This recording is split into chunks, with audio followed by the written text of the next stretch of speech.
जबरदस्ती ये कहना कि मोदी सरकार गलत है, ये अक्सर वामियों के कुचक्र में फंसा एक राइट विंगर कहता दिखाई पड़ता है। आपको लगता होगा कि मैं मोदी सरकार को हर मोर्चे पर डिफेंड करती हूँ। हाँ, बिल्कुल करती हूँ।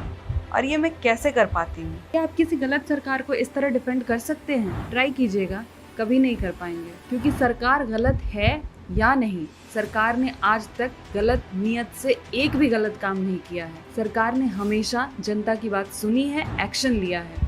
तो मैं कैसे मान लूं कि सरकार गलत है? जबरदस्ती। पर बहुत से मित्र वामियों के कुचक्र में फंसकर ये मान बैठे हैं। बहुत से मित्र कहते हैं कि अंधभक्तों की वजह से ही भाजपा हारी। मैं समझ सकती हूँ कि 2004 और मोदी के आने के बाद कई राज्यों में भाजपा कैसे हारी। भाजपा की हार का कारण अंधभक्ति नहीं, अविश्वास है। राष्ट्रवाद की खाल में छिपे घाघ वामियों द्वारा बड़ी चालाकी से समर्थकों के मन में एकमात्र राष्ट्रवादी हिंदूवादी पार्टी के प्रति अविश्वास पैदा किया जा रहा है। कभी बंगाल की हिंसा का सहारा लेकर, कभी ट्विटर के मुद्दे पर, तो कभी किसी और मुद्दे पर समर्थकों के विश्वास को कमजोर किया जा रहा है। जब विश्वास कमजोर होगा तो राष्ट्रवादी वोट कमजोर होगा। राष्ट्रवादी वोट कमजोर होगा तो कौन मजबूत होगा? कभी सोचा है? कांगी वामी जैसे देशद्रोहियों का गठजोड़ जो 60 साल के कुशासन में देश को असंख्य घाव देकर गए हैं, जिन्हें आज मोदी सरकार ठीक कर रही है। अब आती है बात कि सरकार ने कुछ किया नहीं, तो जो सरकार से प्रश्न पूछता है वो वामपंथी हो जाता है। वामपंथी को कैसे पहचानेंगे? ये लोग आलोचना या सवाल पूछने के नाम पर फैक्ट यानी तथ्यों को छिपाकर या अधूरे फैक्ट बताकर आपको आपकी सरकार के खिलाफ बड़ी चालाकी से भड़काते हैं। एक तरह का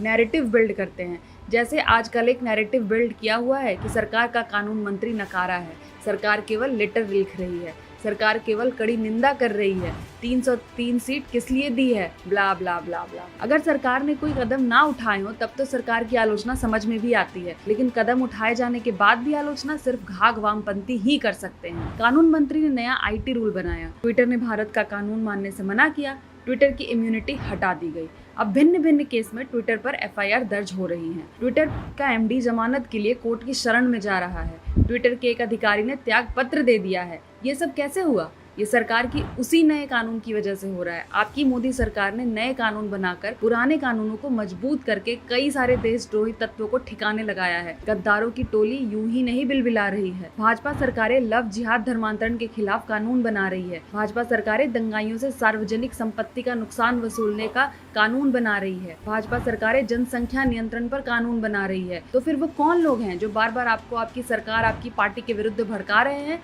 आपके मन में अविश्वास पैदा कर रहे हैं? मैं फैक्ट्स पढ़ती हूँ, आप भी फैक्ट्स पढ़ने की आदत डालिए, तो कभी इस गलतफहमी में नहीं रहेंगे कि सरकार गलत है।